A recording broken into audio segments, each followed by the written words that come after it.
Buenos días. Bienvenidos al Espacio Universitario de Reflexión Cultural, el ICON. Les damos la más cordial bienvenida a la Infoteca Universitaria Dr. Alfonso Pérez Romo, de la Universidad Autónoma de Aguascalientes.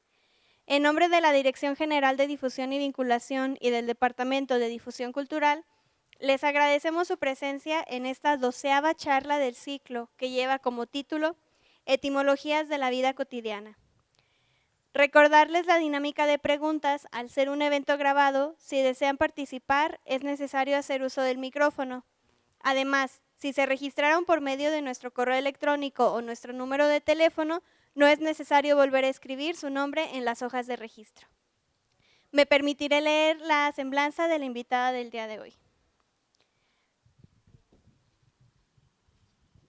María Antonia Montes González es doctora en Psicoterapias Humanistas, maestra en Literatura Mexicana y licenciada de Letras Hispánicas.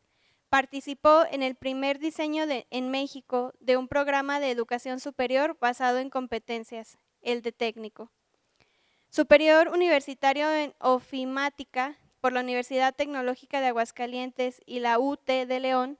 Diseñó y desarrolló manuales de asignaturas basados en competencias. Ha diseñado e impartido cursos en línea y en ambientes combinados. Ha publicado y expuesto sus trabajos de investigación sobre literatura, escrito por mujeres e historia de la lengua en foros internacionales y nacionales. Es miembro de la Asociación de Hispanistas y de consejos editoriales de educación y cultura. Asimismo, ha sido jurado en diversos concursos culturales a nivel estatal de literatura, ortografía, entre otros, y en concursos de oposición. Fue subdirectora del área cultural del Cedazo de 1998 al 2000 y coordinadora del área de talleres infantiles en el Centro Cultural Los Arquitos de 2000 a 2010 y directora suplente del CIELA. Ha organizado cursos, talleres y concursos culturales para niños, jóvenes y adultos, como los cursos de verano interdisciplinarios y eventos culturales. Entre ellos, destaca la entrega del Premio Nacional de Poesía Aguascalientes, el más importante de su género en México, así como jornadas y encuentros de poesía, muestras y exhibiciones de arte. Es evaluadora CIES del área de letras. Ha participado en la organización de eventos científicos como los Encuentros Universitarios de Lingüística y se ha desempeñado como coordinadora de diversas academias y de diseño de planes de estudio a nivel superior. Del 2008 a la fecha, participa en el programa radiofónico Aquí Entre Nos, de Radio Comercial en Aguascalientes, edición sabatina, como difusora y promotora de la lengua y literatura. Además de que ha participado como productora y conductora en diversos programas culturales de Radio Universidad. Bienvenida, doctora. Bueno, pues muchísimas gracias por su presencia, por su compañía. Esta mañana me da muchísimo gusto, a ver si no me tropiezo con algunas palabras, pero yo encantada de participar con ustedes en este espacio tan maravilloso por el placer de saber y de enterarnos un poquito más de la vida, ¿no? Entonces, bueno, pues voy a hacer un viaje, un pequeño viaje de unos 7,000 años, yo creo, más o menos alrededor del mundo, en todo lo que conforma nuestras palabras. Yo siempre digo que yo soy más que letrera, soy filóloga, es decir, amante de las palabras. Entonces, pues les voy a hablar de esto que a mí me gusta muchísimo y pues me gustaría también que pudiéramos tener un diálogo a lo mejor al final o igual si quieren en intermedio, no sé, como Clarita nos diga. Muy bien. Y bueno, vamos a empezar con un videíto. Es un video que no tiene mucho audio. Ahorita estoy recapacitando, pero igual puedo… No se ve. Acá.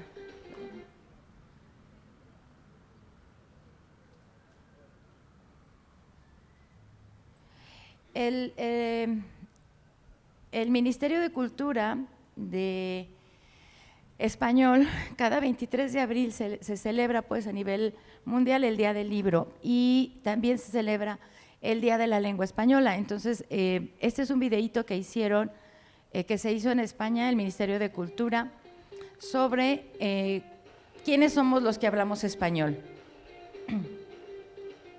El Día del Español en las Naciones Unidas, donde es idioma oficial,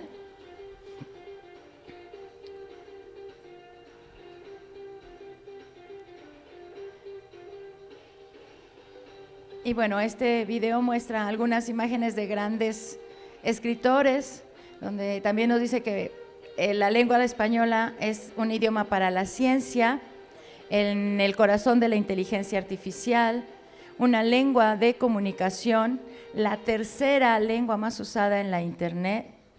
Y bueno, pues vemos artistas de índole internacional de habla española que han también difundido bastante, ¿no? El español supera barreras y es ya la segunda lengua materna del mundo por número de hablantes y la tercera lengua en un cómputo global. Casi 600 millones de personas hablan español y compartimos palabras como algarabía, bullicio, compromiso, cooperación, teteo, convivialidad, empatía, etcétera. Este es un video que se hizo, les digo, cada año se celebra el Día del Español. Y pues, ¿por qué empezar con este video que quise compartir con ustedes? Pues porque el español, como bien lo comentan, es una lengua que se habla que se habla en 22 países como lengua oficial, aunque sabemos que para el 2050 será la lengua más hablada en Estados Unidos. Entonces, es una de las lenguas que debemos de tener como pues un pequeño interés en saber de dónde proviene esta lengua, ¿no? Déjenme. Entonces, en 2013, Antonio Alatorre, un filólogo mexicano, publicó un libro maravilloso que se llama Los 1001 años de la lengua española. Ahorita ya estaríamos haciendo referencia pues a estas 1001 noches de la literatura árabe, ¿no? Pero bueno, pues este español que se habla en 22 países tiene una influencia griega del 15%, un 75% de influencia de lengua romana, y me van a ustedes a decir, bueno, pero pues ahí nos falta un 10%. Pues ese 10% que nos falta está nada más en 4,000 lenguas, 4,000 palabras de la lengua árabe, más de 15,000 o 20,000 palabras náhuatl y otras tantas amerindias de diferentes lenguas, ¿no? Entonces sí es una de las lenguas como muy importantes, ¿no? Les decía, también es la segunda lengua más hablada como lengua materna, es decir, que las madres se las enseñaron a los hijos. Lengua materna. Nos ganan los chinos, nada más porque es un país de muchos chinos, ¿verdad? Pero eso sería lo único que nos separa de esto. Ay, voy para atrás. Bueno, entonces vamos a hablar, he dividido la charla en diferentes espacios en los cuales vamos a poder encontrar muchas palabras que tienen algunos de estos orígenes. ¿Por qué etimologías? Bueno, la palabra etimología significa el origen auténtico o verdadero de las palabras. Y la etimología no es nada más decir, pues esta palabra, no sé, capitán proviene de caput, cabeza, y eso es lo que significa. Sino que lo que hace la etimología es darnos cuenta también de que en Cabo, por ejemplo, Cabo Cañaveral, es un reducto, por ejemplo, un espacio de tierra donde hay una como especie de montañita, una piedra que simula una cabeza. Entonces, la etimología lo que nos va a decir es, bueno, pues esta palabra proviene del latín y nos ha dado todo este bagaje de palabras que también provienen de ahí y se ha ido diversificando, ¿no? Por ejemplo, esta palabra de cabeza que proviene de un idioma anterior al latín, que sería el indoeuropeo, era kep, y kep era lo que en indoeuropeo quería decir cabeza, pero para los latinos fue caput y para los griegos fue kefale. Y a partir de esas dos grandes lenguas, por así decirlo, las lenguas de la cultura, es que se empiezan, se empiezan a derivar más de 1000 palabras, bueno, no, 1000 exagero, pero sí más de 600 palabras que provienen de cabeza. Les decía caput, capital, de cabo a rabo. Cuando decimos, ay, es que lo supe de cabo a rabo, estamos hablando justamente esta de la capitán, de la cabeza, de la capucha, que luego veo que traen algunos, y también incluso del café capuchino. ¿Sí? ¿Sí saben que el café capuchino está relacionado? Bueno, pues porque los monjes capuchinos, los que usaban esta capucha, eran los que estaban de ese color, y bueno, pues por una metonimia, la parte por el todo, se lo damos también al café.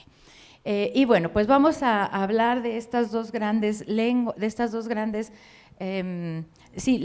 y culturas, les decía, el latín y el griego, que son como las que más nos dan para conformar nuestro vasto lengua de manera cotidiana. Entonces, pues la primera parte que yo quise poner con ustedes es sobre el cielo y las deidades. Imagínense que estamos más de 9000 años, porque los griegos tuvieron su esplendor 7 siglos antes de Cristo, en una tierra donde no había internet, no había luz, no había agua. Y entonces, ¿qué hacían? Pues pasaban las noches contando historias y observando las estrellas. Y a partir de esta observación de las estrellas es que explicaban el mundo. ¿Por qué llueve?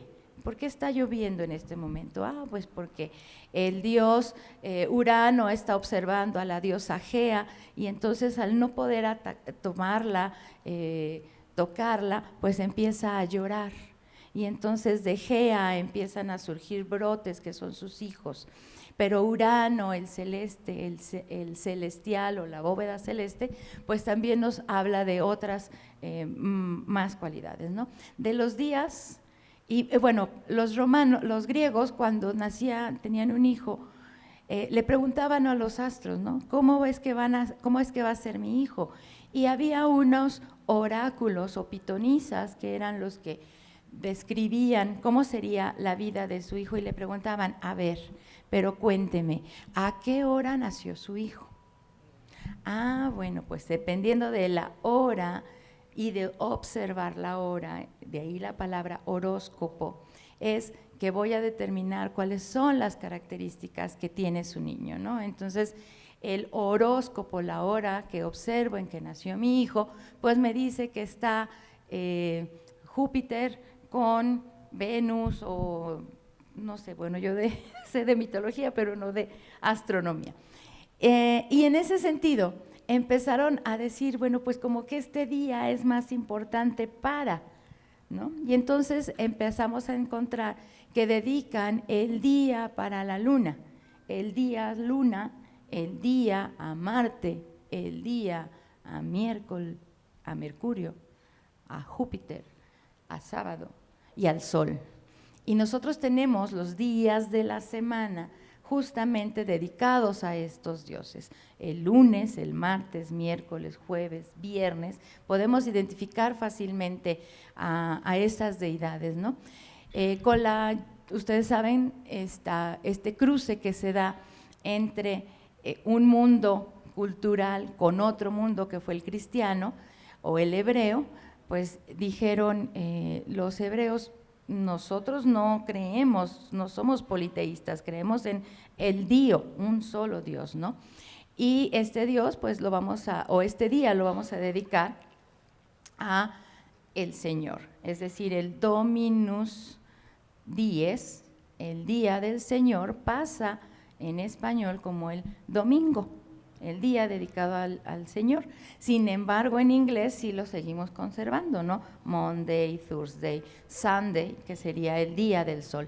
Y el sábado no es, bueno, en inglés lo seguimos conservando, el Saturday, el día dedicado a Saturno, pero para los hebreos, los que descansan el sábado, entonces dicen, pues es el día de descanso, y entonces vamos a cambiar este nombre y vamos a ponerlo por el día del descanso. Y el día del descanso, como se dice en hebreo, Sabbat. Ajá, entonces el sábado se lo damos por el día del descanso, ¿no? Entonces tenemos aquí en los nombres de los días de la semana, pues varias culturas que se entremezclan como la lengua. Si se fijan, la lengua lo único que nos está haciendo es decirnos esto es lo que ha pasado en nuestra vida, ¿no? Hay tanto griegos como latinos como hebreos. Y bueno, pues así tenemos entonces Júpiter, el dios romano, o Zeus en griego, Mercurio, el mensajero de los dioses, y si se fijan también, los planetas reciben el nombre de deidades, ¿no? Entonces cada uno, y el más alejado, al que no le da, perdón, al que no le da el sol, pues Plutón, el oscuro, el que no tiene luz, ¿no? Entonces el más alejado. El Hades, Plutón para los romanos y Hades para los griegos, exactamente. Y había otro dios, bueno, aquí puse a Pánico, o al Pan, más bien, sí. La palabra pánico, que es el que nos aterroriza a veces, nos dicen cuál sería la diferencia entre miedo, terror y pánico. Miedo, pues todos tenemos miedo. Yo tenía miedo de venir y hablar aquí con ustedes, y más que hoy amanecí ronca, dije, ay, pues bueno. No, tenía miedo. Porque si hubiera estado apanicada no me hubiera parado acá, ¿no? ¿Por qué? Porque hay como una gradación, y es que Pan eran unos faunos que se dedicaban era el dios de los bosques y de las fuentes, pero que andaba con una flauta y le gustaba sorprender pues a todo el que pasara por el bosque. Entonces estaba uno distraído y de repente se escuchaba la flauta o había un ruido y pues era pánico. De ahí el término en aumentativo del terror que nos puede dar algo, ¿no? Porque temo a que se me aparezca pánico. Pero bueno, esto es algo que tiene que ver con el cielo y las deidades grecolatinas. Y también, imagínense, si los días de la semana, lunes, martes, miércoles, están relacionados, ¿qué pasará con los meses? ¿Habrá relación? Seguramente. Y es que empezaremos con el mes primero para el calendario romano, era marzo, dedicado a Marte, el dios de la guerra. El mes segundo era el mes que cambia su nombre, porque justo abril es el mes en el que abren las hojas, las flores, su corola. Entonces era el mes Aperire, ¿no? Y de Aperire, abrir, de ahí viene abril. Luego, una vez que, bueno, me regreso un poquito, Februa era el mes de las fiebres, cuando anda todo mundo así como, y sobre todo los animalitos, no la gente, los animalitos, ¿verdad? Andan libando entre mariposas y cervatillos y tal, y ya en la época, y se nos dice, es la época en la que hay que empezar a sembrar. Entonces, en mayo está dedicado a la diosa Maya, la diosa de la agricultura. Junio, el mes dedicado a la diosa Juno, su nombre ahí lo dice. Pero luego llegan otros, vienen el mes quinto y el mes sexto, y después, ahorita me regreso con ellos, tendremos el mes 7, que conservamos, como que no hubo algo así muy importante para los romanos, que se quedó el mes con ese nombre, septiembre, octubre, noviembre y diciembre, es decir, los últimos 4 meses del calendario romano tenían esos nombres, el número de días. Dicen que los romanos, como tenían muchos hijos, decían, pues este es mi hija 1, mi hijo 2, mi hija 3, mi hijo 4, y así hasta que apareció Octavio. Y luego llegó el hijo Nono y el 10, Chem, y luego Onésimo, el hijo 11. Entonces vamos teniendo nombres que justamente fueron representantes de personalidades pues de gran figura para los romanos, ¿no? Y en un octavo que dijo, pues yo nací en agosto, bueno, no en agosto, sino en el mes sexto, y entonces considero que voy a ser un gran emperador como lo fue mi tío, y que mi tío le cambió el nombre al mes antecedente, porque él nació justo en el mes quinto y él le puso Julio. Y como Julio, nombre de emperador, Julio César, pues como Julio tiene 31 días, yo, Octavio, también le voy a poner 31 días. Y entonces, ¿a quién se los quito? Pues véngase febrero, y se lo pongo acá. Y julio y agosto, de nombres de emperadores romanos, Julio César y César Augusto, provienen justo de los cambios que se le hicieron a estos meses, ¿no? Ambos con 31 días, porque ninguno de los dos emperadores era menos que el otro, ¿verdad? Entonces, ahí está otra parte importante que nosotros lo decimos y lo mencionamos y luego a veces no nos damos cuenta. No sé si hasta aquí tengan alguna…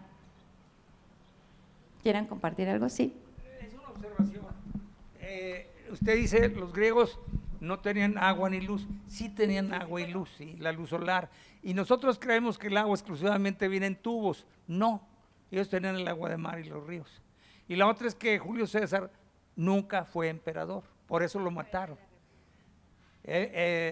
Porque creyeron que sí iba a ser emperador.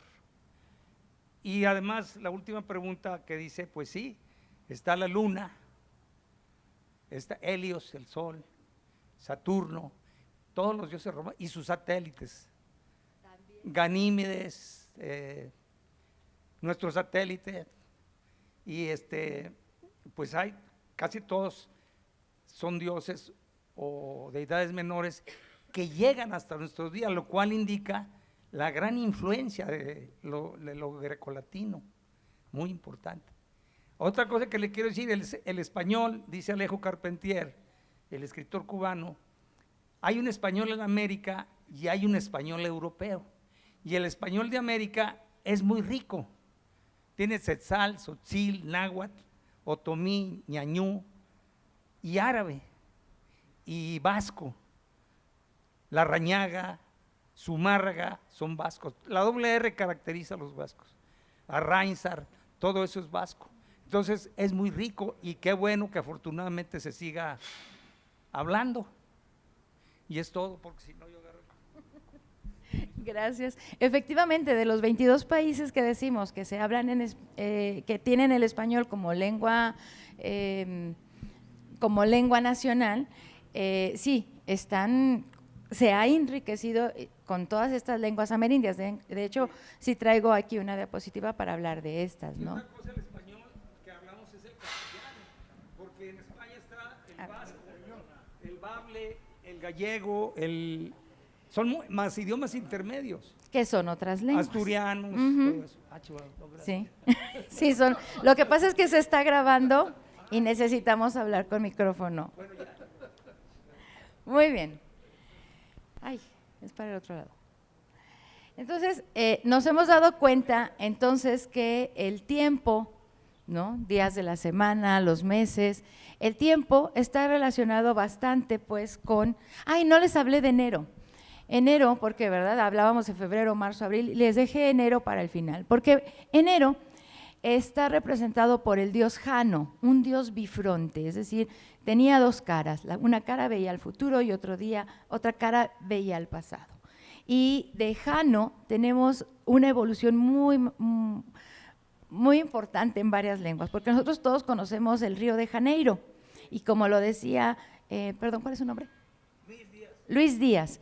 El brasileño o el portugués es una de las lenguas romances que también aportó palabras al español, por la convivencia, por la cercanía. Y entonces este dios Jano o el conjunto de Jano está en Janeiro, ¿no? Y Janeiro poco a poco se empieza con procesos morfológicos y fonéticos nos da el nombre de enero.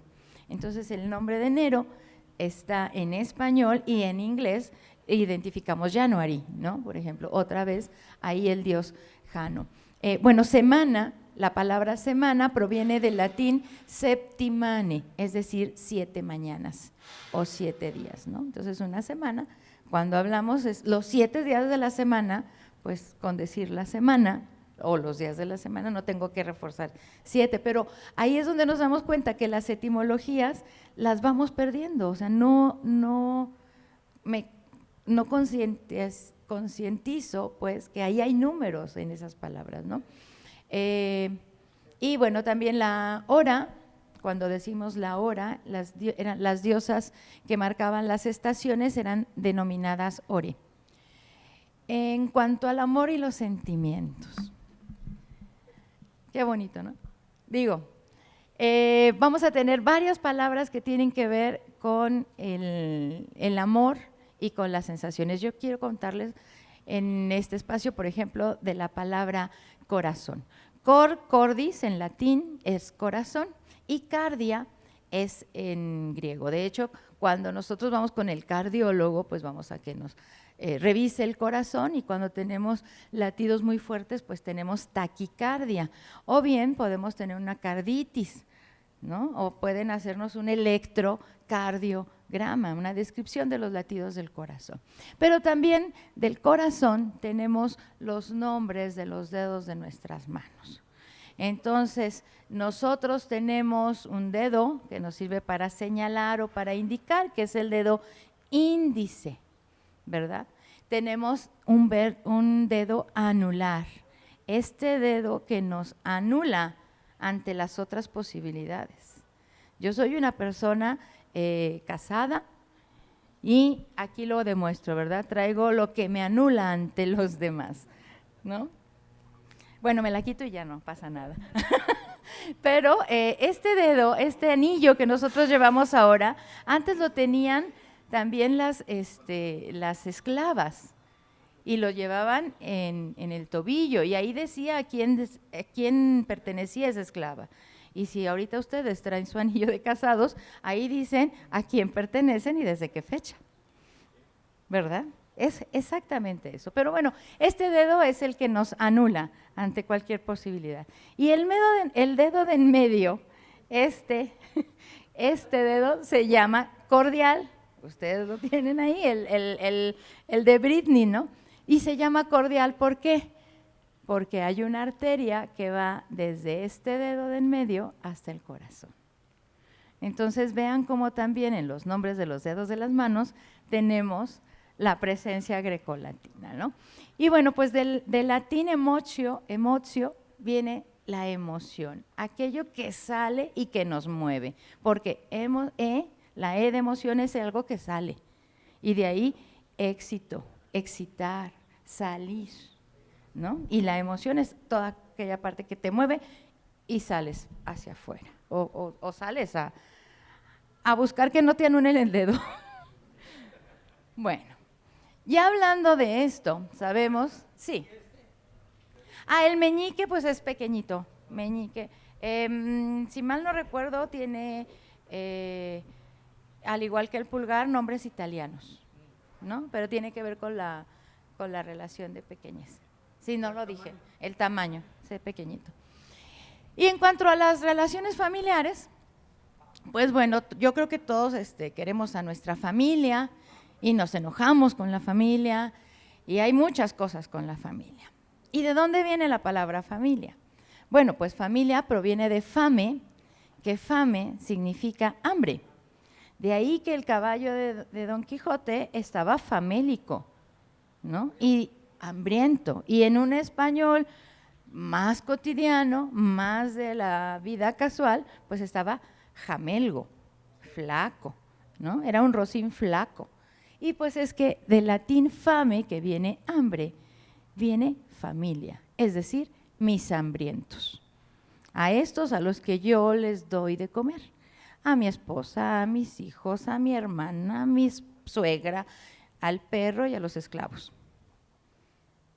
Fame, familia. Entonces es el conjunto de siervos y de parientes, todos los que son alimentados por mí. Entonces mis relaciones familiares justamente son todas esas, ¿no? Las que están ahí al lado. Matrimonio y patrimonio, lo relativo a la madre o lo relativo al padre. Les decía yo, el español es la lengua materna, es decir, la que la madre enseña.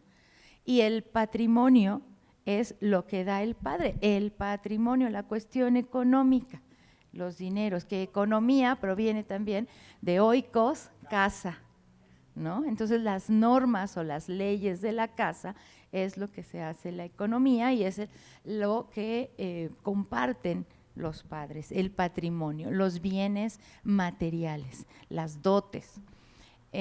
Por otro lado tenemos las relaciones que se dan entre hermanos o entre hermanas, que curiosamente la palabra hermano es una palabra de origen germánico, y del germánico hay muchas palabras, también alrededor de unas, no sé, 3,000 palabras que nos dan o que enriquecen la lengua castellana o española. Ahorita me regreso un poquito a lo de castellano y español, porque se le dice de uno u otro. Sí, son una cuestión curiosa. Pero en cuanto a hermano, es el nombre que se daban los germánicos, ¿no? Y de allí germano. Ah, pues es que este es mi hermano, ya también come en mi casa, ya es de la familia. Recordar pues que los romanos tuvieron un encuentro, podría ser una invasión, un encuentro de más de 300 años en la península ibérica, y entonces pues como estaban ahí mis hermanos, y de ahí queda la palabra hermano o hermana, que suple la que tenían los romanos de frater y soror, es decir, la distinción entre hermano masculino y soror, la hermana femenina, ¿no? Pero sí lo tenemos y lo conservamos en la religión, de ahí que tengamos a fray algo o sor, ¿no? Y ahora que está que hemos escuchado bastante, la sororidad, no nada más la fraternidad, que es entre hermanos, sino ahora también la sororidad entre mujeres, ¿no? Y cuñado, curiosamente, el término cuñado, que proviene del latín cognatus, nacidos de la misma madre, pues ya se perdió la etimología, ¿verdad? No es ese sentido, sino tuvo un cambio semántico, también otra vez es una parte, si es alguien que está relacionado con nosotros, pero no es que estemos relacionados con la misma madre, sino más bien la relación que se da es con el hermano o la hermana, y entonces ahora tengo a mi cuñado. ¿Sí? Bueno, y pues en salud y medicina sabemos nosotros que los griegos dieron o tuvieron los grandes descubrimientos y escritos y descripciones que siguen vigentes en nuestro día a día, ¿no? En la salud y en la medicina, pero yo ahí no me voy a meter mucho más que en las palabras. La palabra hospital nos da el lugar donde se alberga a alguien, de ahí que seamos huéspedes, o que lleguemos a un hostal, o que estemos en un hotel, aunque hostal y hotel viene más del francés, ¿no? Pero sí por este camino también del latín. Tenemos la medicina, fíjense, aquí está otro de los personajes importantes en la mitología, que es Medea, porque ella era hay quien la señala como bruja, o era en general una figura femenina que tenía el don de curar y de saber qué plantas y cómo hacer curaciones, ¿no? Entonces Medea, que les encargo luego lean su historia, es una historia terrible, trágica, como todos los griegos, pero bueno, del término de Medea, de su nombre, proviene medicina, lo que puede curar. También tenemos farmacia, esta proviene del griego, que fármacon era remedio o veneno, y bueno, pues teníamos remedios para curarnos de manera diferente, ¿no? No necesariamente un veneno. Curiosamente, fíjense, cuando nacía un niño o una niña, daban una cualidad y decían, ah, mira, va a tener fuerza o va a estar medio blanda. Y de la fuerza y de lo blando surgen dos palabras muy importantes, varón, de vir, fuerza, varón, y de ahí que los que se nos meten luego a las computadoras o a los celulares sean virus, o sea, porque tienen mucha fuerza, o las enfermedades virales, aquellas que tienen mucha fuerza, y ahí está la raíz, la pequeña raíz latina de fuerza, y melus, que es la blanda. Esta característica, este bebé está blandito, melus. De ahí de melus viene molis, melus, molis y mulierem, es decir, la mujer, porque fémina nos da en latín, poco a poco, con el paso del tiempo, la palabra fémina, femra, hembra, ¿no? Que ya la empezamos a dejar nada más pero como cualidad femenina, a lo mejor hasta de los animalitos o algo así, pero fémina o los adornos, podemos decir, ay, qué femenina o qué poco femenina, etcétera, ¿no? Y luego viene otra palabra también del griego que, bueno, hospital es en latín, en griego es cliné, y de cliné ustedes ahorita pueden estar reclinados y estar en una clínica. Y también decliné, tenemos una palabra muy femenina, esta sí es exclusivamente femenina, porque de ahí está también clítoris, ¿no? Aquello que se inclina. Entonces, decliné, reclinarse, inclinarse. Maestra, por añadidura, fue cama. En medicina, yo soy médico. Sí. En medicina se empleó para aquellos médicos que examinaban en la cama. No necesito, yo tengo voz así, voz de testosterona. Entonces, se examinaba al paciente acostado. En la cama. Los signos vitales, temperatura, respiración, ritmo cardíaco, clinés. Recostado. Tiene razón, recostar, reclinarse. Sí. Y acerca de Medea, mató a sus hijos porque la abandonó, creo que era marido. Teseo o algo así. Sí. Y hay en psiquiatría un síndrome de Medea, cuando la madre mata a sus hijos, violenta, sí. Y de ahí viene medicina. Ay, sí. Gracias. Muchas gracias, doctor. Y sí, curiosamente acaba usted de mencionar la palabra cama, que cama quiere decir por el suelo. Y de ahí camaleón, es decir, el león que siempre anda por el suelo, ¿no? Entonces, como todas las palabras se van relacionando y se van…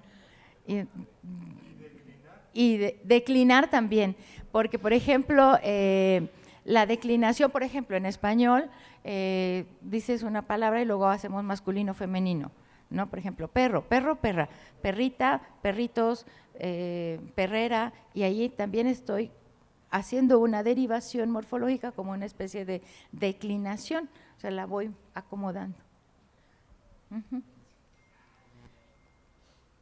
Y bueno, de los síndromes que podemos encontrar, los griegos nos dieron todo lo que tenga que ver con cuestiones, ahorita decía de Medea, el síndrome de Medea, ¿cómo se llama? De Edipo y de…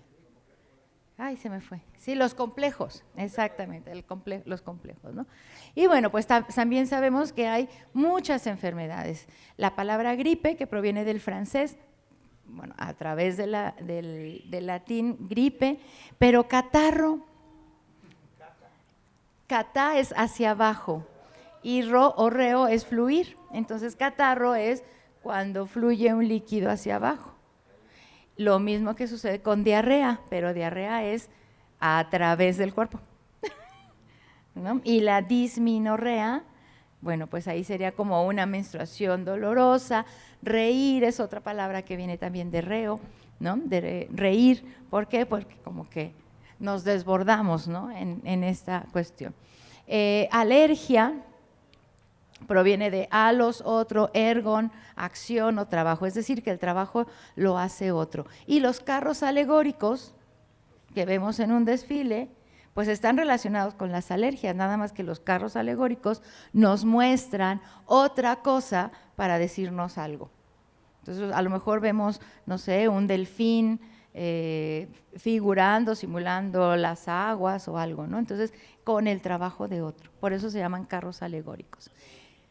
Las alegorías también, te explico algo a través de una alegoría, exacto.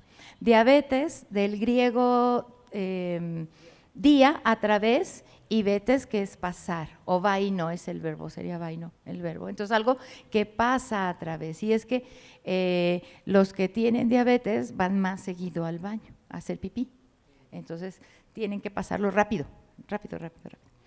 Artritis, y ahí tenemos itis, ¿no? Y hasta celulitis, y no de las que se nos hacen en las piernas, sino de que estamos todo el día con el celular. Itis significa inflamación.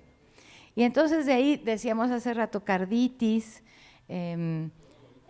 todo lo que tenga itis y que tenga que ver con una parte del cuerpo, pues sería inflamación. Inflamación de los ojos, pues oftalmitis, conjuntivitis, artritis, dermatitis, artrones, articulación. Entonces, cuando queremos que algo se articule o se mueva y se está inflamado, pues hay artritis. Y bueno, no sé, me imagino que ustedes conocen más palabras que están relacionadas con itis. Bursitis, de las bursas. inflamación de las bursas. O algia, también hay muchas terminaciones que nos dan las ideas de dolor. Algia, cefalalgia, dolor de cabeza, gastralgia, dolor de estómago. Entonces, vamos a ver que si yo tengo una afectación, siempre nos van a dar un término médico. ¿Y por qué un término de origen griego o de origen latino? Pues porque fueron ellos los que nos dieron esta tradición, ¿no? Los primeros descubrimientos. Palabras cotidianas sorprendentes. No sé si ustedes ya lo sabían, pero el desayuno, ¿cuántos de ustedes sí desayunaron? ¿Sí? O sea, el desayuno es quitarnos el ayuno. Ayuno es estar sin comida, ¿no? Entonces, cuando desayuno, me quito el ayuno. La escuela, la palabra escuela, que para los griegos era estar de ocio, andar sin hacer nada, pues bueno, de ahí viene escole, que significaba originalmente ocio y que ahora, pues los pobres chicos, pregúntenles a los estudiantes, ¿verdad? Tienen que hacer muchas cosas. Y de ocio, por ejemplo, en latín, ahí estamos, escuela es del griego, pero latín, ocio, el que no hace algo, el que está sin hacer algo más bien, viene la palabra negocio, el que niega el ocio, porque el que tiene un negocio, dice, el que tiene tienda, que la tienda, ¿no? Dice el refrán. Entonces, el que tiene un negocio nunca está de ocio, siempre está o limpiando o acomodando, vendiendo, atendiendo, abriendo, cerrando, ¿no?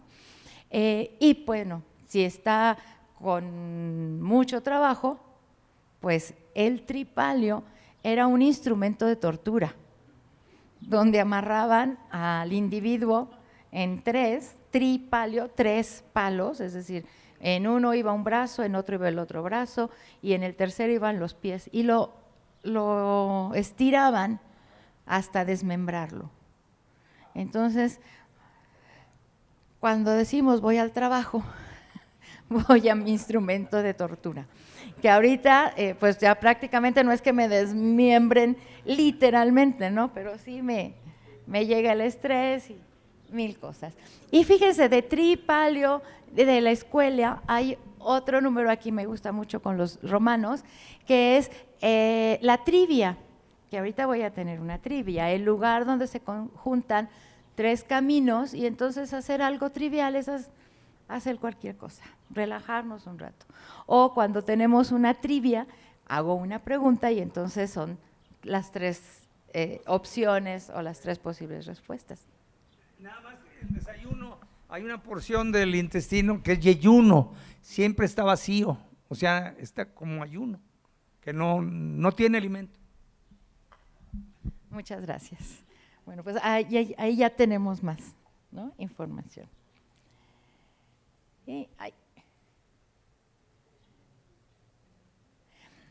Bueno, lo que les comentaba, para retomar un poquito, ¿no? El español entonces tiene más de 4000 palabras de origen árabe, ¿no?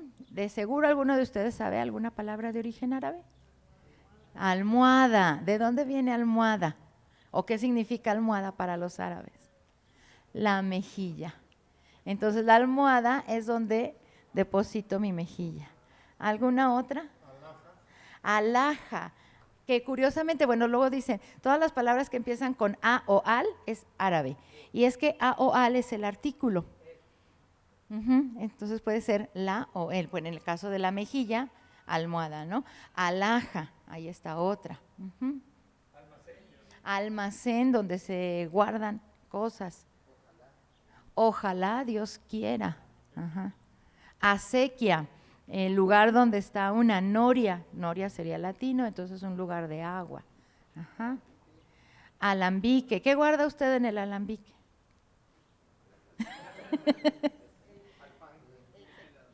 El tequila, ¿verdad? El fruto. Y hay muchísimas palabras, pues imagínense, nada más estuvieron 700 años, del 709 u 11, ya que se da, hasta 1492. Hay aproximadamente 2000 palabras provenientes de lenguas amerindias, Muchas palabras relacionadas con la agricultura y la alimentación provienen de estas lenguas. En el náhuatl hay una palabra para designar al fruto de un árbol que tiene una forma muy peculiar, y este fruto son los testigos del árbol. Y entonces en náhuatl testículo se dice aguacate, ¿no? Que lo toma el inglés tal cual del náhuatl, avocado. Ajá. Pero en Argentina o al sur, en las lenguas mapuche, le dicen palta. Ajá. Palta. Entonces, puede que dependiendo del lugar de donde se esté hablando el español, tenga un sustrato amerindio distinto, ¿no? Y bueno, de las palabras que ya decíamos, miren, sabía yo que iba a salir almohada, la mejilla, azúcar, dulce cristalizado, zanahoria, aceite, alberca, albañil, el color azul. Casi todas las lenguas tienen 3 o 4 colores, y los nombres de los colores los tomamos o de las flores o de las plantas, ¿no? Como café o rosa, que se lo tomamos a una flor o a una planta. Y los otros nombres de los colores los hemos ido adoptando de otras lenguas, como el caso del color azul. Alcalde, que significa alcadí, que es el juez. Barrio, por ejemplo, que significa salvaje. Entonces los que somos de barrio somos salvajes. Y el ojalá de washajalá, que significa quiera Dios, ¿no? Y quiera Dios, y que lo usamos seguido. De las palabras de origen náhuatl, pues bueno, tenemos el xocolatl, que atl es agua, que yo recuerdo que el doctor Pérez Romo decía que deberíamos de inventar un nuevo gentilicio para los de Aguascalientes, y por qué no tomar el atl del náhuatl, que es agua, y entonces hizo todo hay un artículo de él, se publicó en un periódico donde hablaba del agua, ¿no? Pero bueno, chocolate, agua amarga, aguacate, testículo, tomate, fruto gordito u ombligo de tierra, ombligo de agua, perdón, también es otra etimología que se ha tomado de tomate. Coyotl, animal astuto. Chicle, sustancia pegajosa, que era la savia del árbol del mismo nombre. Petate, petatl, una estera de palma, ¿no? Y en el petate uno nacía y en el metate uno moría, ¿no? De ahí que se petateó, es decir, que una persona cuando moría lo enredaban en su misma cama y así lo enterraban, ¿no? Por eso el refrán de se petateó. Petatearse, ajá, todito. De otras lenguas, bueno, por ejemplo, canoa, que viene del taíno, que son lenguas caribeñas, canoa, que significa justo lo mismo, ¿no? La pampa proviene del quechua, que significa llanura o planicie. Guayaba, que decimos Aguascalientes es la tierra de las guayabas, pregúntale a los de Calvillo. Bueno, pues la palabra guayaba viene del arahuaco. Y maíz, que es uno de los tantos semillitas que tenemos en México, pues no, la palabra maíz no es del náhuatl, sino es del taíno, majíz, planta que sostiene la vida. Fíjense qué bonito el nombre. Más que decirle del maíz, en náhuatl es centl, que es un adverbio que significa 400. De ahí sensonte, el pájaro de las 400 voces. Y centla, el lugar por donde derrotaron a los españoles, también ahí se sembraba maíz. Centla es mucho, es 400. Y acerca del gentilicio, en el escudo de Aguascalientes vienen en uno de los cuarteles un jarrito con agua, es una totonilco, porque aquí hay agua caliente y eso es lo que quiere decir. Pero como lo fundaron mestizos y criollos y españoles, le pusieron agua caliente. Pero realmente este es uno de los atotonilcos. En México hay 9 atotonilcos, las aguas 9 termales. aguas calientes. Muchas gracias, doctor. Y sí, justo de este maíz, como se dice, como bien lo dice el doctor, tenemos también la idea de 100 en las plantas. Y para los romanos el centeno viene porque su base eran muchas semillitas, casi 100, entonces el centeno viene también ahí con esta idea de un colectivo, ¿no? Y, bueno, no sé si quisieran que comentásemos alguna otra etimología o algo. Les digo, esto es así como un paso por todas las palabras que nosotros tenemos, ¿no? Pero nos podríamos ahondar a comida, casa, etcétera. Muchas gracias, doctora. Muchas gracias, doctora. No.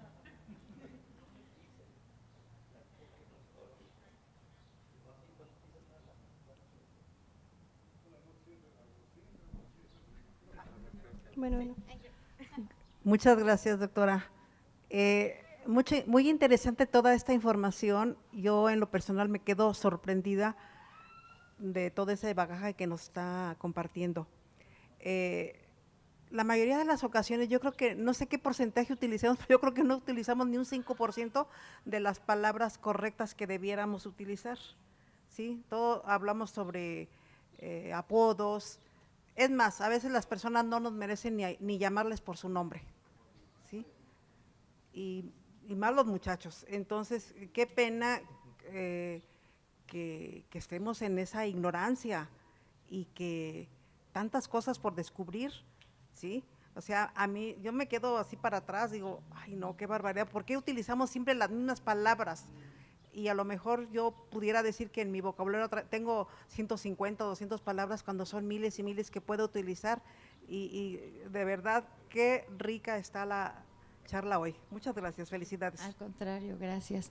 Yo creo que de las palabras que usamos, hay estudios que dicen que usamos alrededor de tenemos un bagaje de 12,500 palabras, una persona normal, pero que solamente utilizamos 3,000 en nuestro uso cotidiano, ¿no? Sí, luego las olvidamos o no sabemos cómo se llama el cosito que va aquí para poner la cosita, el S de la DESA, ¿no?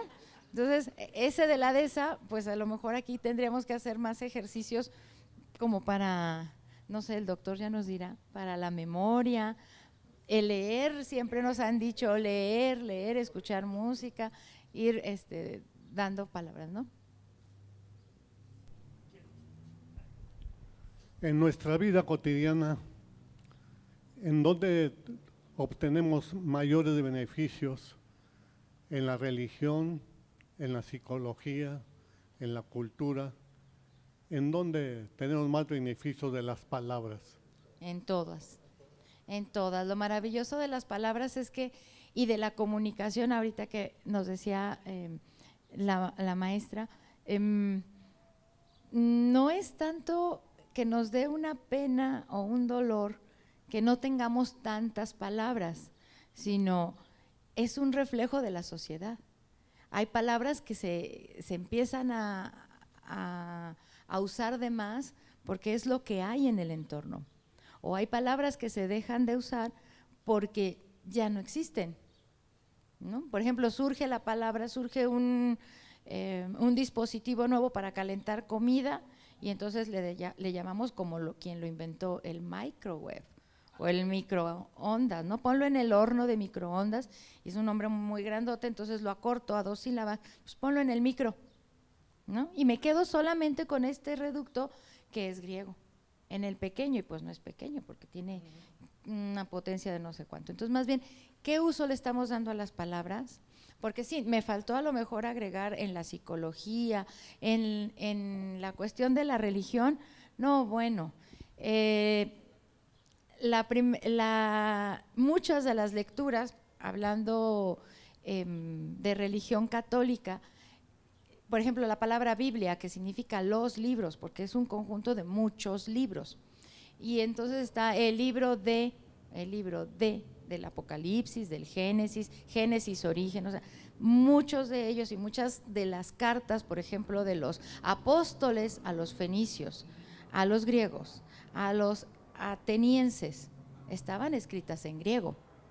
Cuando griego, hebreo y una que otra en otras lenguas, que cuando las hacen la vulgata, es decir, en la lengua del vulgo, las ponen en latín, y después el latín dijo, pues como que no me gusta mensajero, mejor dejémosle ángel, ¿no?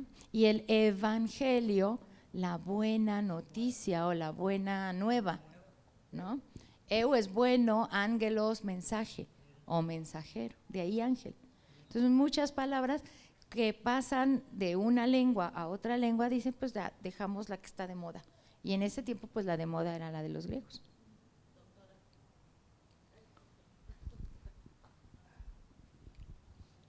Gracias. La palabra reborujar. Esa es ya bien bonita, porque es una palabra que proviene de un español que se usó en el siglo XVI y XVII, cuando llegan los españoles a Aguascalientes, bueno, no Aguascalientes, ¿verdad? Llegaron a México y luego los que se vinieron a Aguascalientes la traían como una palabra de uso común y se queda en Aguascalientes, aunque se perdió en todos los demás. Pero está Sí. bien bonita, como decimos en Aguascalientes. Y ahora en la Academia, Real Academia de la Lengua, ya también es del cantinflear. Es Ya entrado la- desde hace mucho tiempo. Miren, la Academia de la Lengua lo que hace es observar, hay una real, la que es auspiciada por el rey, y hay 22 academias de lengua española, una argentina, una colombiana, una cubana, incluso hay una en Estados Unidos, está en Nueva York. Y son los que están observando a ver qué palabras están usando y cómo las usan. Y lo único que hacen es validar. Pues ya todos los jóvenes dicen güey y lo entienden como amigo, pues entonces lo ponemos en la lengua, en el diccionario, que aparezca.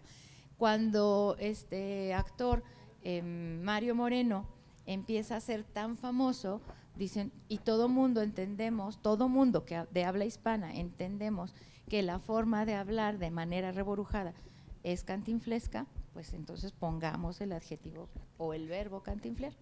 Gracias. Mire, quisiera abundar sobre lo que dijo la señorita. Actualmente se le está dando a las palabras, sobre todo los que están en la radio y la televisión, un significado que no tienen. Por ejemplo, festinar por festejar, no. Festinar es apresurarse, ya lo decían los romanos, festina lente, apresúrate lentamente. ¿Para qué? Para que hagas bien las cosas. Y la otra es detentar. Detentar es poseer algo, pero injustamente. Y los políticos lo dicen como detener algo, y no. Hay que apodarlo, apellidarlo, como lo tienes, ilegalmente o no. Y entonces por eso hay que recurrir aquí voy a emplear una palabra de un dominico que hizo un diccionario, Calepino. Ambrosio Calepino hizo un diccionario y recomendaba, dice la señorita, al estar leyendo, particularmente en voz alta, es muy bueno eso, y a solas, y sin música, sí, porque si no es otra cosa, acudir al Calepino, también se le llama lexicono, diccionario, y ahí viene lo étimo, que es lo verdadero. Y también el atrevimiento de muchos gobernantes que sin serlo, biólogos, hablan de genética. Peña Nieto dijo que la soberbia y la corrupción eran genéticas. Caray, es genetista el señor, además de abogado y presidente de la República, sabe de genes. Y pues es un atrevimiento, ¿verdad? Entonces hay que leer, creo yo, con un sentido crítico lo que uno está leyendo, no comérselo todo. Y acerca de lo que usted decía de los vocablos de la religión cristiano-católica, porque el cristianismo tiene muchas sectas y el catolicismo es una. Ya cuando Cristo llega al mundo, ya estaban helenizados los hebreos. Ábside, eclesia, que no era una construcción, eclesia era una junta de griegos en donde se discutían asuntos públicos. Pentecostés, eran 50 remeros de los griegos y se hizo una fiesta. Y yo pienso que no estorba saber el origen de esas palabras, que ya estaban helenizados. Ángelos es el mensajero. Lo tomaron de Mercurio porque el Mercurio trae alas en los tobillos y en el casco y iba volando. Y el Mercurio es el metal líquido, el único Si usted lo pone en la mano, corre muy rápido. Y eso, por eso lo pusieron así. Y es todo porque hablo mucho. Muchas gracias. Y bien que lo que dijo de la crítica, ¿verdad? Aquí tenemos que ser críticos. Críticos la crisis era un colador, un sedazo, que filtraba, lo ponían en los ríos y filtraba lo que era oro de lo que no es. Entonces, cuando decimos, hacemos un comentario crítico positivo, pues no hay positivo ni negativo, porque la crítica es crítica, separa lo que es de lo que no es, ¿no? Gracias, maestra. Pues una delicia de charla, y la verdad voy a reconocer públicamente las intervenciones atinadas del doctor Luis Díaz de la Garza. Qué ameno es usted, doctor. Charlemos más seguido. Ahora bien, yo soy amante, así es la palabra, amante de las palabras, del uso correcto del lenguaje. Y lamentablemente, y todos lo reconocemos aquí, se ha deformado el lenguaje tanto de manera verbal como escrita. No sabemos hablar, no sabemos escribir, simplemente veamos los teléfonos celulares. ¿Cómo se hace esto? Creo que eso es algo que debemos hacer en casa. Yo precisamente vengo acompañado de mi hija porque quiero que se sepa expresar bien, que sepa ser una persona culta y que se siga manteniendo nuestra lengua, porque que se mantenga una lengua viva y correctamente hablada es que va a perdurar esta herencia que tenemos desde hace 500 años aquí en nuestro México. Pero bien, dicho esto, lo que yo quiero hacerle la pregunta es, ¿qué piensa usted acerca del lenguaje inclusivo? ¿Cuál es su opinión al respecto? Ahí, bueno, antes de que se me olvide, tenemos en la biblioteca un diccionario calepino. Si quiere luego venir a consultarlo, está en el fondo antiguo. Calepino fue justamente un monje de 1600 cuando deja este diccionario, y es un diccionario que está escrito en 10 lenguas, nada más para no dejarlo. Y sí tiene muchas acotaciones etimológicas y está aquí en nuestra biblioteca. Y en cuanto al lenguaje inclusivo o incluyente, es muy necesario nombrar lo que tiene que ser nombrado. Les comentaba ahorita, antes las fraternidades eran exclusivamente de hombres, ¿no? Y era la fraternidad, aunque estuviese en la forma femenina de la lengua. Cuando se nombra o se quieren o se imponen palabras, es porque son necesarias para la sociedad. Es importante que sea nombrado algo. Entonces, el lenguaje es muy curioso porque estamos nosotros en una silla y en un sillón. ¿Y qué es lo que hace que el sillón sea masculino y la silla sea femenina? Nada. El género en la lengua no depende de algo, ¿sí? O sea, puede haber una silla, puede haber una mesa, pero no hay meso. O sea, no necesariamente todas las palabras tienen que tener masculino o femenino. Sin embargo, se tiene que nombrar algo. Cuando yo salí de la carrera, a mí me dieron mi título y me dijeron, usted es licenciado en letras. Y me acuerdo que yo fui llorando así con lagrimitas con el maestro Felipe San José y le dije, maestro, todo lo que aprendí en estos 5 años y soy licenciado. ¿Cómo soy licenciado? Entonces, pues así mi sentido de equidad y de pertenencia no estaba ahí representado. Movimos cosas, los de letras, que somos revoltosos, y después, no fue al siguiente año, pero sí 2 años después, aparecieron ya los títulos a licenciadas y licenciados. Pero ¿qué es lo que estaba diciéndonos ahí la sociedad? Que los que llegaban a tener una carrera o un título eran los hombres.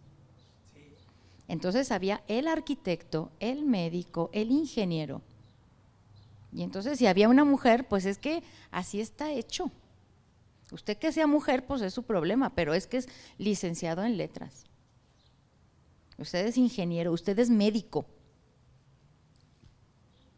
Y entonces, ¿qué es lo que surge? La necesidad de nombrar. Yo soy licenciada, yo soy médica, yo soy ingeniera, yo soy arquitecta. Entonces, la necesidad es social y también de visibilizar que detrás, por ejemplo, si yo digo, ay, esta mañana me habló Martínez a las 9:30 y me dijo, ahí voy a estar en tu charla. ¿Quién es Martínez? ¿Un hombre o una mujer? Generalmente detrás de un apellido siempre hay un hombre. Nunca vemos a una mujer. Entonces, el lenguaje inclusivo está haciendo referencia a una necesidad social de nombrar lo que no se ha nombrado. En eso estoy de acuerdo, nada más es la cuestión de cambiar que si es licenciada y que si es selle. Creo que ahí, y a mi manera de ver, se distorsiona. Estoy de acuerdo, es como también ahora nos ha recalcado, presidenta con A. Yo estoy de acuerdo, no tiene, y como usted dice, los objetos no tienen una cuestión de género, pero sin embargo en cuestiones personales ya lo estamos distinguiendo y me parece que hay que distinguirlo, pero donde a mi manera de ver el elle, nosotres, eso es donde yo la verdad todavía no estoy preparado debido a mi generación de aceptar este tipo de lenguaje incluyente inclusive que están haciendo. Lo que usted está haciendo en primer lugar, totalmente de acuerdo. Lo segundo lo cuestionaría. Okay. Lo vamos a tener en el Departamento de Letras, por parte del Departamento de Letras, un programa que le vamos a llamar Hispanósfera, justamente, donde trataremos todos estos asuntos del lenguaje, del género, del plural, del singular y de 1000 otras cosas que haremos en torno a la lengua. Bueno, muchas gracias por la charla. Tengo una duda muy específica, pero sí creo necesario mencionar que todo amante de la lengua y de la lingüística le interesa saber cómo evoluciona el lenguaje, y no es lo mismo evolucionar a deformarse. Entonces, si uno piensa en una deformación, está pensando en algo despectivo. Si uno, ahorita lo que revisamos con respecto al origen de las palabras, o sea, cómo van cambiando el uso que se hace de estas, es lo que verdaderamente llama mucho la atención. Ahora sí, mi duda específica, estoy haciendo una investigación con respecto a la palabra inteligente. De manera muy breve, bueno, ya sabemos que no hay ninguna teoría de la inteligencia realmente establecida, pero a mí me llama la atención que en muchas lenguas existe la palabra inteligente y muy similar y la decimos todos los días. Entonces, bueno, yo me preguntaba, ¿de qué manera puede aportar la etimología? No sé si en este sentido como a la investigación psicológica, social, de cómo denominamos que alguien más es inteligente, ¿no? Porque hay algo en el significado de la palabra que tal vez no es explícito, pero que sí se va quedando de su raíz, ¿no? De inteligere y tal, y lo pienso en cuanto a los griegos y este tema de inteligir y el tema como de las virtudes epistémicas. Tal vez me estoy yendo muy lejos, pero de alguna manera puede la etimología como aportar a descubrir el significado de esta palabra en el uso cotidiano. Sí, porque podrías ver cómo se dice, esto es en el español, incluso en inglés, pero ¿qué sucede en otras lenguas que no estén emparentadas? Por ejemplo, no sé, mencionaba el doctor en el vasco, ¿no? Que es una lengua que se desconoce cuál sea su origen, y entonces ver si ahí en la etimología de la palabra inteligente en vasco tiene algo que ver, ¿no? Entonces sí, yo creo que sí se puede. Gracias.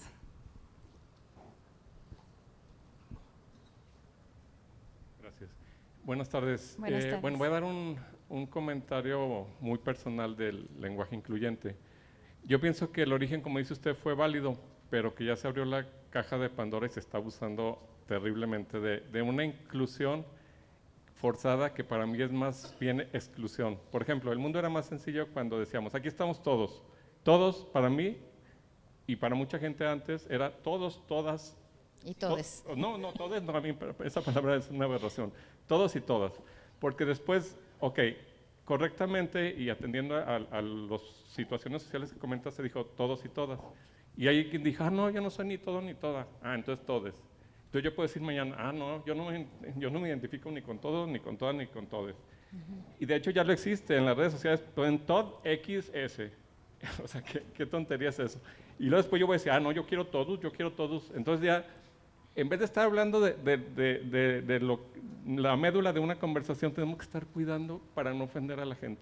Y yo lo oigo en la radio, y más a los políticos, que ellos a fuerzas tienen que hablar así si no les llama la atención. Todos y todas estamos aquí, y luego ya siguen hablando y empiezan a hablar del tema y se les olvida, y así empiezan a decir, aquí estamos todos, porque se nota que es forzado. Hemos llegado a forzar y pienso que eso ya no es sano. Entonces, pues no sé, yo me regresaría a como era antes, que todo se incluya a todos. Sí, el español, les comentaba, proviene del 75% del latín. El latín tenía, tanto latín y griego tenían 3 géneros. Masculino, designado a los hombres, a la fuerza, a la guerra. Femenino, a lo de la casa, al adorno, a lo frágil. Y el neutro era dedicado a los dioses y a cosas de la naturaleza, ¿no? Entonces, de ahí que los nombres de los árboles eran del neutro. Cuando pasa del latín o del griego al español, hay unas dudas gramaticales y entonces se generan nada más masculinos y femeninos, y todavía nos queda un reducto del neutro en español cuando utilizamos los pronombres. Cuando decimos la buena, el bueno y lo bueno de alguien, ¿no? Entonces ese lo es el reducto del neutro. En español les decía, bueno, pues con los nuevos avances que tenemos en la ciencia y en la medicina y en tal, sí se han identificado intersexos, ¿no? Y como otras variantes que no necesariamente son o masculino o femenino. No voy a entrar a detalle porque pues ahí entraríamos en una charla que a lo mejor sería muy bueno darla, hablar sobre la cuestión de género, qué es el género y cómo se ha ido haciendo esta construcción del género y el género en la lengua. Pero sí, por ejemplo, decía lo de presidenta. Si nosotros leemos presidente Sheinbaum, nunca vamos a ver a la mujer. Entonces, podríamos decir la presidente y no pasa nada, pero cuando decimos la sirvienta o cuando dicen la dependienta, no se mueve ninguna, y tienen el mismo sufijo. También es, etimológicamente sería incorrecto decir sirvienta y decir dependienta, pero como socialmente no tiene un grado que afecte a mi sociedad. Sí, yo lo sé, pero como no lo tiene, pues no afecta. Pero cuando digo presidenta, ahí sí, hay algo económico y social que a ocasiones no nos puede gustar. Pero bueno, les digo, eso sería ya otra charla que tendría que ver, porque hay políticas, ¿no? Entonces es más que lingüístico el asunto. Tiene que ver un reflejo económico, político, social, y habría que observar, ¿no? Habría que observar qué va a pasar en la lengua. Les digo, al 2050 se proyecta que el español sea la primera lengua más hablada en Estados Unidos. Entonces habría que ver. Me voy a parar, maestra. Mire, voy a abundar un poco, ¿sí me oyen? Sí. Sobre eso. Cuando yo estudié con la maestra en Monterrey, el sexo es un accidente gramatical. No, el género. El género. Y lo damos por sexo. Y no varía en 2 letras, E y A. Y era no nomás masculino y femenino. Masculino, femenino, neutro común de 2, epiceno, y no me acuerdo cuál es el otro. La águila y el águila es propio. Agua y la agua es propio. Es decir, no es un error. Pero no sé por qué ahora cambiamos el género por sexo. Linneo dijo, en respecto a la biología, género y especie, lo general y lo particular. La otra acepción es género, lo general. La otra acepción es los géneros que venían de España, lana y algodón. Las telas. Y el tercero es que es un accidente gramatical. ¿Por qué nos da vergüenza decir al sexo, sexo? Es la única característica diferencial entre los seres humanos y animales, el sexo. No es el color del pelo, ni la piel, ni el idioma.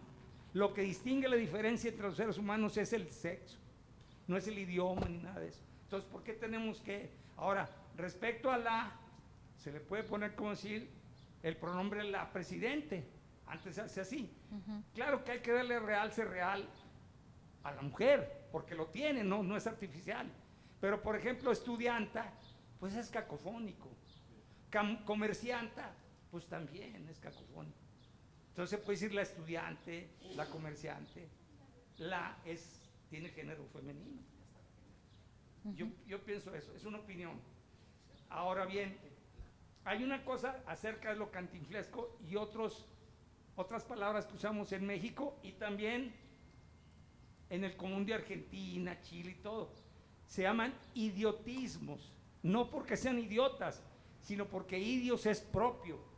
Idioma, por ejemplo, es lo propio. Y un idiotismo, por ejemplo, si usted lo dice en Argentina, el chavo, no le van a entender. Pero en México sí sabemos que es un chavo. Sobre todo el del 8. No, sí se lo entienden en Argentina porque Entonces, quieren mucho al Chavo del 8. Los idiotismos no son malas palabras, son palabras que el pueblo las ha adquirido a través de, como, por ejemplo, la necesidad de entenderse. Inteligere, la inteligencia que decía la compañera. Cantinflesco, ya tomó carta de ciudadanía en México, hablar con cosas así, confusas, rebrujar. Esto, gracias.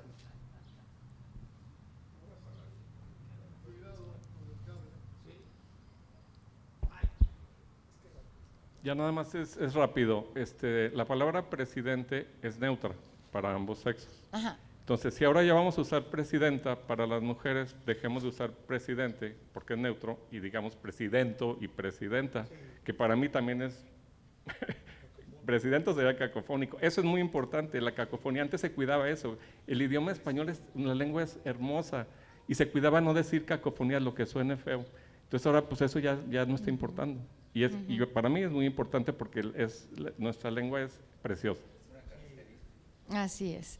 Pues ya por eso están las academias de la lengua, ¿no? Las que observan y vigilan el buen uso de una palabra u otra. Y entonces, pues quien hace la lengua, quien hace la gramática, al final son los hablantes. Y si los hablantes dicen esto es lo que usamos, o sea, ¿por qué preferir usar aguacate en lugar de palta? Pues el uso mayoritario es el que se da en uno o en otro. Y ahora con internet tenemos, entonces con los internautas, tenemos una globalización, ¿no? Una neutralización incluso de acentos.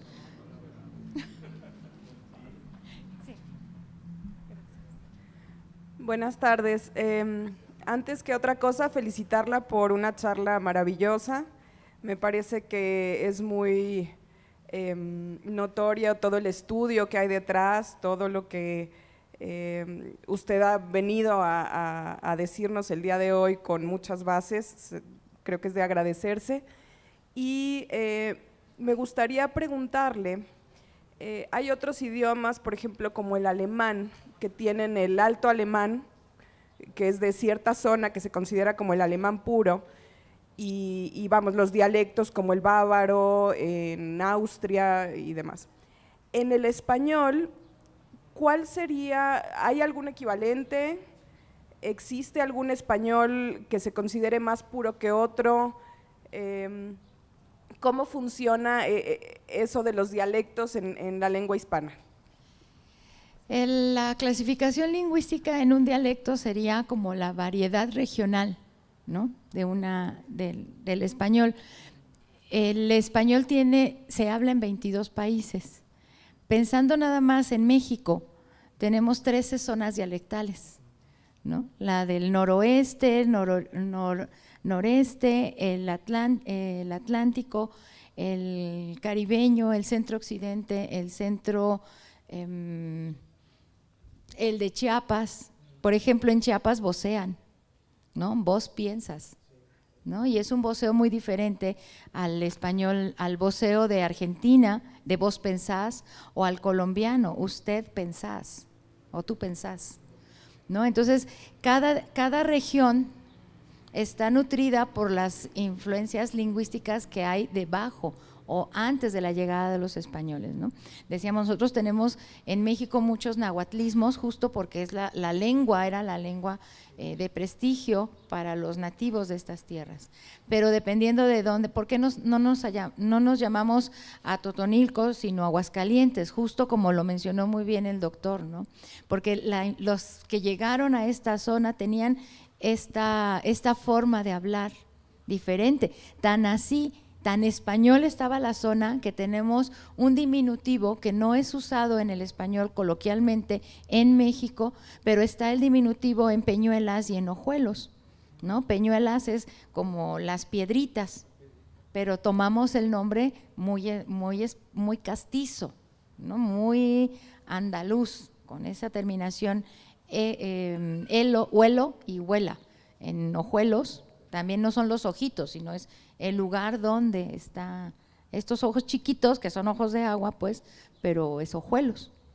Entonces, hablar que este es mi mejor español es entrar también en un diálogo como el que mencionaban, del género, si es o no es pertinente.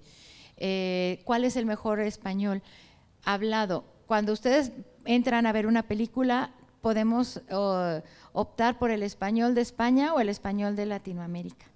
O podemos ver el español de México y el español de Argentina. Si están en Argentina, pueden ver el español argentino. Entonces, no es que haya un mejor o español más puro, ¿no? La idea es que nos podemos entender con 22 hablas diferentes del español. Y buenas tardes, Rafael Pérez, egresado de urbanismo de aquí de Aguascalientes, de la Autónoma. Hago el comentario por lo siguiente, lo voy a dividir en dos, me voy lo más rápido posible. Ajá. Desde mi óptica, la inclusión tiene mucho atraso, hay que dignificar muchísimas cuestiones, lo digo en lo urbano. Un porcentaje muy importante de las calles, avenidas, plazas y edificaciones importantes tienen que ver con lo masculino y identificado nombre exacto. De las calles con mayor cantidad de repetición en todo México es Benito Juárez, Lázaro Cárdenas y López Mateos. Y por desgracia, lo digo abiertamente, muchas de las vialidades, plazas y iconos de una ciudad que tienen que ver con lo femenino, muchas veces rayan en alguna planta, la rosa, las flores, y muy pocos porcentajes dignifican a la mujer. O sea, es importante ponerse las pilas en América Latina para revertir todo ese atraso. Sin embargo, también yo coincido con el hecho de que es cansado muchas veces estar incluyendo todo, y quien saca raja muchas veces son a quien le interesa estar diciendo las mujeres, los hombres o las compañeras y los compañeros. Para mí sería también importante incluir tanto discapacitados como etnias indígenas. O sea, si estamos dignificando y estamos poniendo atención, sería importante. La otra parte sería lo siguiente, completamente distinto a nivel etimológico. Aldo García también ya estuvo aquí en el Helicón, cerré también preguntándole algo muy similar que quiero hacer. El alemán tiene una conformación del idioma distinta al español, y se dice que en alemán hay palabras para todo, pero se dice también que quedarse, cuando tú pierdes a un padre quedas huérfano, pero perder a un hijo, se dice que ni siquiera en alemán existe una palabra a algo tan doloroso. Aldo lo tipificó muy rápido en este sentido, quedas despadrado o quedas desma. ¿Existe algún otro término etimológico para decir que quedaste sin hijo?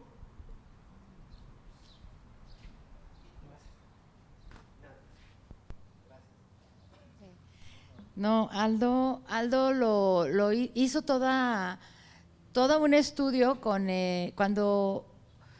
un poema, se me fue el nombre ahorita del poeta, pero que se lo dedica a cuando queda justo él así, deshijado. ¿No? Juan Germán, cuando quedó deshijado, sin su hija, ¿no? Entonces, sí, no, etimológicamente, porque tendríamos, por ejemplo, anafilia, ¿no? Sin hijo, pero está muy, muy relacionado a sin sangre, más que al hijo, ¿no? Por eso los anafilácticos serían sin hijo, sin sangre, pero anafilia sería uno cercano, ¿no? Con una privativa. Cuando uno quita las plantas pequeñas de un árbol y quiere que crezca, se llama desaijar. Desaijar. Y es como una poda Pero es de planta. de plástico, Pero entraría también. un hijo. Muchas gracias, doctora, por este viaje fabuloso y muy grato. Nada más tengo una pregunta. Algo comentó usted entre la diferencia entre español y castellano. Sí. ¿Nos puede regalar su respuesta, por favor? Sí, perdón, Gracias. no, lo dejé al aire, gracias por recordarlo. Lo que pasa es que cuando llegan los romanos a la Iberia, que Iberia era cercano al río Ebro, ¿no? Porque hay un río que cruza la península, por eso se llama Iberia, pero es el nombre que le dieron los ligures, una tierra, unos habitantes de origen africano. Se establecen en diferentes lugares y uno de ellos es Castilla. De Castilla surge el castellano, que castellano quería decir para estos habitantes lugar de piedras, ¿no? Porque había una zona muy empedrada y entonces ahí empezaron a establecer sus casas, habitaciones. Entonces el castellano surge, o la lengua, había varios dialectos en el mismo momento, estos dialectos provenientes del latín, ¿no? Es decir, formas de variedad regional diferente al latín. Y estaban los castellanos, estaban los de León, el leonés, y estaba el aragonés. Cuando se casan dos reyes importantes, Fernando de Aragón e Isabel de Castilla, unen sus reinos y pues quien manda, y dice el refrán, ¿no? Tanto monta tanto Isabel como Fernando. La lengua, la reina Isabel era del área de Castilla, ella es la que da la lengua y da la orden de que la lengua que se va a hablar en su reino es el castellano. Entonces se estandariza esta forma de hablar, estas variantes de este nuevo latín, de ahí que también se conozca como neolatín o lenguas neorromances, nuevo román, nuevo latín, como castellano. Se estandariza, se regulariza alrededor de 200 años aproximadamente, y es la lengua que trae Cristóbal Colón en sus navíos. Dicen, en agosto de 1492 se escribe la primera gramática en lengua castellana y dicen que la reina Isabel se la dio a Colón y le dijo, tenga para que aprenda. Está la gramática y al final de la gramática viene un apartado para aprender castellano. Cuando él llega a tierras americanas, que nunca se sabe si sí o no, creo que nunca supo que descubrió América, pero sí dicen que aprendió a escribir, por lo menos para dar sus reportes en castellano. El castellano nace como dialecto, pero después se generaliza. El habla que venía de España, ¿no? El habla de España es el español, y en toda América Latina se dice que se habla español, excepto los argentinos, ellos dicen que hablan castellano, pero es el habla. Entonces esa es la diferencia. El español es la lengua con todas sus variantes dialectales de una lengua que nació en Castilla. De nada. Y creo que con esto terminaremos. ¿Una más? Sí. Hola, buenas tardes. Soy Francisco Pizaña, egresado de la carrera de Sociología aquí en la universidad. Un par de comentarios y una pregunta rápido. Ahorita que nombró el compañero, creo que ya se fue a la ponencia que tuvo Aldo García, hacía yo un comentario de una anécdota que pasó con el maestro Felipe San José. Cuando fue el evento de la Academia Mexicana de la Lengua aquí en Aguascalientes, Bueno, dentro de las propuestas de palabras a incluir en el diccionario de mexicanismos, el maestro Felipe San José estaba un poquito inquieto. Bueno, yo le tenía confianza porque tomé cursos con él de talleres, no directamente en la carrera. Y me acerqué a saludarlo y me decía que quería proponer dos palabras, reborujado, que obviamente ya es muy conocida, y la palabra arguenudo, pero que no estaba muy seguro si proponerla. Finalmente la propuse y creo que sí la aceptaron, creo que otras no. Y bueno, queda como anécdota, ¿no? Otra cosa, yo vengo de un entorno rural y dentro del entorno rural pues obviamente hay expresiones, palabras, coloquialismos, arcaísmos que son muy usados ahí, pero que no trascienden a los entornos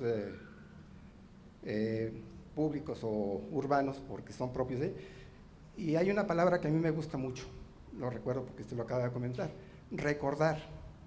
Para mucha gente, sobre todo las personas mayores, no sé si ubiquen, recordar es despertarse, porque está muy ligado con cordis, sentir o pensar con el corazón. Entonces, cuando una persona dice, ve a ver si ya recordó el niño, pues es ver si ya despertó. Ahí está la etimología bonita. Y otra cosa rápida, ahí la pregunta. La señora también comentaba sobre los aspectos de los sobrenombres. Y bueno, sabemos que hay apodos, motes, cognomentos, pero no sé si usted ubique o tenga la referencia que es etimológicamente un cognomento. Y bueno, ya nada más un comentario final. Yo difiero un poquito con el doctor en cuanto a que diga que son idiotismos. No son idiotismos, son idiolectos lo que se manejan, y sobre todo el aspecto del gramatical, de las variantes. Bueno, relacionado también, el cristianismo no tiene sectas como tal, son denominaciones o variantes religiosas, pero sectas tienen una connotación muy marcada. No hay 2000 sectas como se señala. Nada más. El cognomento es una variante del cognomen, o sea, el apellido. Les decía yo que los romanos tenían hijos y que les decían el 1, el 2, el 3, pero luego para distinguir a la hija 1 de la hija 2, pues entonces decíamos, la que tiene rizos. Entonces empezaba a aparecer los apodos, ¿no? El nombre con el cual te apoyas para nombrarlo, para decir es mi hija la chinita, la chata, como les decimos ahora, ¿no? La chata, la china, etcétera. Y de ahí viene también el nombre de un personaje romano que le decían el chícharo, ¿no? De ahí Cicerón. ¿Por qué? Porque su tío tenía muchos verruguitas, palpilomas era el nombre. Entonces le decían el chícharo, ¿no? Y pasó a la historia como Cicerón, que Cicerón justamente es eso lo que le están diciendo, ¿no? El apodo. Entonces, el cognomen es el apellido. Maestra, más quisiera decirle, los romanos tenían 3 nombres: agnomen, cognomen y prognomen. Y el prognomen era el apodo. Por ejemplo, Quinto Horacio Flaco era muy delgado, casi todos tenían eso, y su cognomen era Flaco. Julio César era una tradición, el que nació de cesárea. Melenudo. Císor es tijeras. Es cortar, pero en el sentido latino era también melenudo, o sea que nació con mucho cabello. Tenía 3, el cognomen, que es un alias, y alias es el otro. Alias es el apodo, y alienígena también. El que viene de otro mundo. Es un extraño. Antes se le llamaba extrañero, se cambió a extranjero. Bueno, si no hay más comentarios, les agradezco a todos su presencia y agradecer también a la doctora María Antonia Montes González por su participación. En este momento cedo el uso de la palabra a la maestra Marta Angélica Rangel Jiménez, jefa de departamento del Departamento de Difusión Cultural, en nombre del doctor Ismael Manuel Rodríguez Herrera, director general de Difusión y Vinculación. Muchas gracias, Clarita. Pues un verdadero placer ha sido el día de hoy que esté con nosotros la maestra Maritonia aquí en el ICON, a nombre del doctor Ismael, que por cuestiones de la entrega de títulos no pudo estar aquí con nosotros. Les agradezco a todas y todos ustedes su presencia, porque hemos hecho consciente de dónde vienen las palabras que usamos diariamente.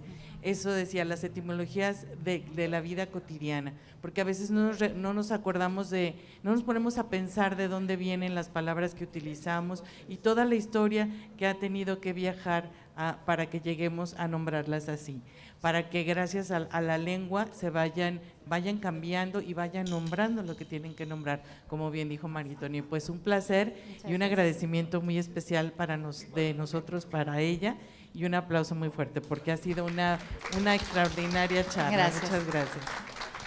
Y bueno, en nombre de la Universidad Autónoma de Aguascalientes, le entregamos esta constancia que dice: la Universidad Autónoma de Aguascalientes otorga la presente constancia a la doctora María Antonia Montes González por su valiosa participación en la charla del ICON, Etimologías de la Vida Cotidiana. Aguascalientes, 7 de junio de 2005, y lo firma el doctor Ismael Manuel Rodríguez Herrera, director general de difusión.